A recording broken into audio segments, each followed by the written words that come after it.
Chapter 1: The Old House. Emma had always loved mysteries. So, when she moved into the old house on the outskirts of town, she couldn't help but feel a mix of excitement and curiosity. The house was large and isolated, surrounded by a wild garden where the ivy crept up the stone walls. The townspeople often whispered about the house, saying it was haunted or that strange things happened there. Emma, a 22-year-old journalist, had a skeptical mind and didn't believe in ghosts. She loved the idea of uncovering secrets and mysteries. On her first day in the house, Emma invited her friends, Liam, a curious and adventurous architect, Mia, a history enthusiast, and Alex, her childhood friend who was now studying engineering, to explore it with her. They didn't believe in supernatural stories, but they were intrigued by the house's strange reputation. As they explored the dusty rooms, Emma found something unexpected in an old drawer in the study. A rolled-up, yellowed map with strange markings. The map seemed to show the layout of the house, but there was one room that wasn't listed. It was marked with a question mark and an X over it. Emma's heart raced. What was in that room? Liam raised an eyebrow. That's weird. There's no room like that on the house's plans. We should go find it. Mia, who had been reading about the house's history, nodded. I've heard stories about hidden rooms. Some believe this house was built by a secret society. Who knows what's hidden in there? Chapter 2: The Search Begins.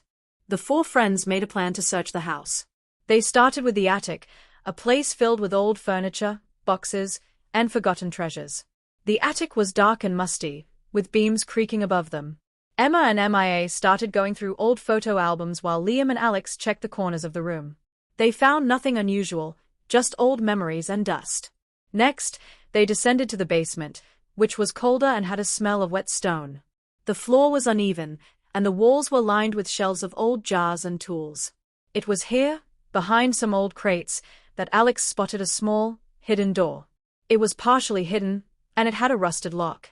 There were no visible keys around, but something about the door seemed strange. What do you think? Emma asked. Could this be the hidden room? Liam examined the door closely. It's definitely old, but the lock seems like it hasn't been used in a long time. Maybe this is the place. The group agreed to look for a key. Emma searched the basement, Mia scoured the library, and Alex checked the garden. After a long search, it was Mia who found something peculiar. Beneath an old pile of newspapers in the living room, a shiny, antique key lay hidden. Got it! Mia exclaimed, holding the key up. Let's see if it fits. They hurried back to the basement and unlocked the door. It creaked open, revealing a dark room that none of them had ever seen before. Chapter 3: The Hidden Room. The room was unlike any other they had encountered in the house. The air was thick, as if it had been sealed for decades. Dust floated in the air, and the room was filled with strange symbols written on the walls. Emma felt a chill run down her spine. There was something eerie about the place. At the center of the room stood an old mirror. It had an intricately carved frame that looked almost like a portal. The surface of the mirror seemed to ripple, almost like it wasn't a reflection but something more.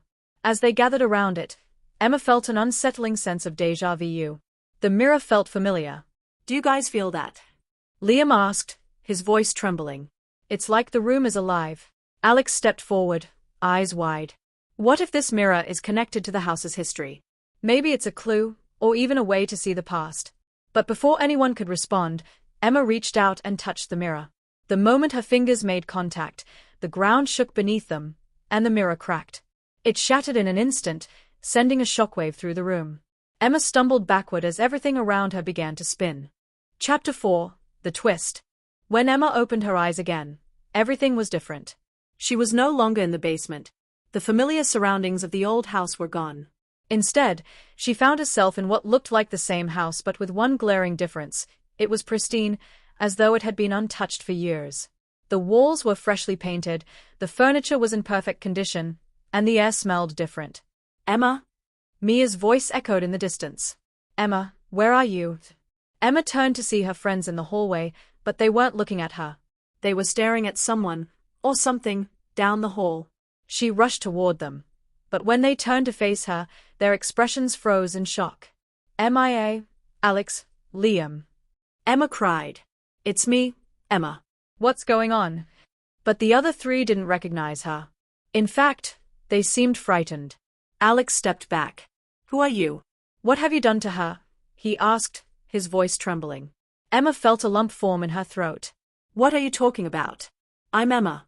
I was just with you in the basement. Liam shook his head. No, she's not Emma. She can't be. The real Emma, she's dead, MIA whispered, her voice trembling. The Emma who lived here. She died in the basement years ago.